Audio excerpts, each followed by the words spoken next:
Hello दोस्तों, लक्ष्य competition में आपका स्वागत है। आप देख रहे हैं लुसेंट सामान्य ज्ञान का बुक। हम पढ़ने वाले हैं भारतीय संविधान के बारे में।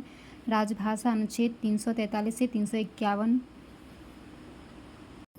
राजभाषा अनुच्छेद 343 से 351 संविधान के भाग 17 के अनुच्छेद 343 के अनुसार संघ की राजभाषा हिंदी और लिपि देवनागरी है।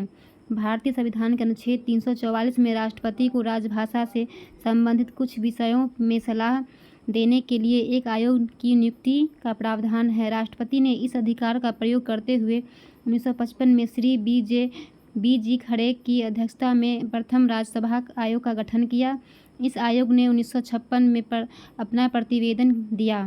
संविधान की 8वीं अनुसूची के अनुसार निम्नलिखित भाषाओं को राजभाषा के रूप में मान्यता प्राप्त है, जो इस प्रकार है: असमिया, बंगला, गुजराती, हिंदी, कन्नड़, कश्मीरी, मलयालम, मराठी, उड़िया, पंजाबी, संस्कृत, सिंधी, तमिल, तेलुगु, उर्दू, कोंकणी, मणिपुरी, नेपाली, मैथिली, संथाली, डोगरी, बोडो। नोट: 1967 ईस्वी में संविधान के 21वें संविधान संशोधन के द्वारा सिंधी को 8वीं अनुसूची में जोड़ा गया। 1992 ईस्वी में संविधान के 71वें संशोधन के द्वारा मणिपुरी, कोंकणी एवं नेपाली को 8वीं अनुसूची में जोड़ा गया। 92वां संविधान संशोधन अधिनियम 2003 ईस्वी के द्वारा संविधान की 8वीं अनुसूची में मैथिली, संथाली, डोगरी एवं बोडो भाषाओं को जोड़ा गया। राज्य की भाषा: संविधान के अनुच्छेद 345 के अधीन प्रत्येक राज्य के विधानमंडल को यह अधिकार दिया गया है कि वह विधि द्वारा राज्य के राजकीय प्रयोजनों में से शब्द या किसी के प्रयोग के लिए उस राज्य में प्रयुक्त होने वाली भाषाओं में से किसी एक या अनेक को या हिंदी को अंगीकार कर सकता है, परंतु जब एक राज्य का विधानमंडल विधि द्वारा अन्यथा उपबंध न करे तब तक राज्य के भीतर उन शासकीय प्रयोजनों के लिए अंग्रेजी भाषा का प्रयोग किया जाता रहेगा जिनके लिए उसका इस संविधान में प्रारंभ से ठीक पहले प्रयोग किया जा रहा था।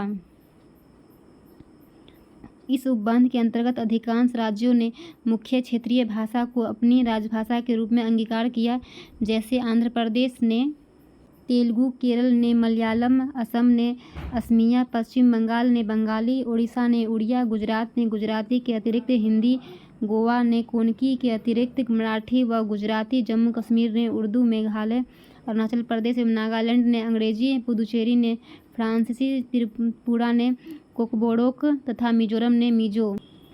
ध्यान देने योग्य बात यह है कि राज्यों द्वारा भाषा का चुनाव संविधान को 8वीं अनुसूची में उल्लेखित भाषाओं तक ही सीमित नहीं है।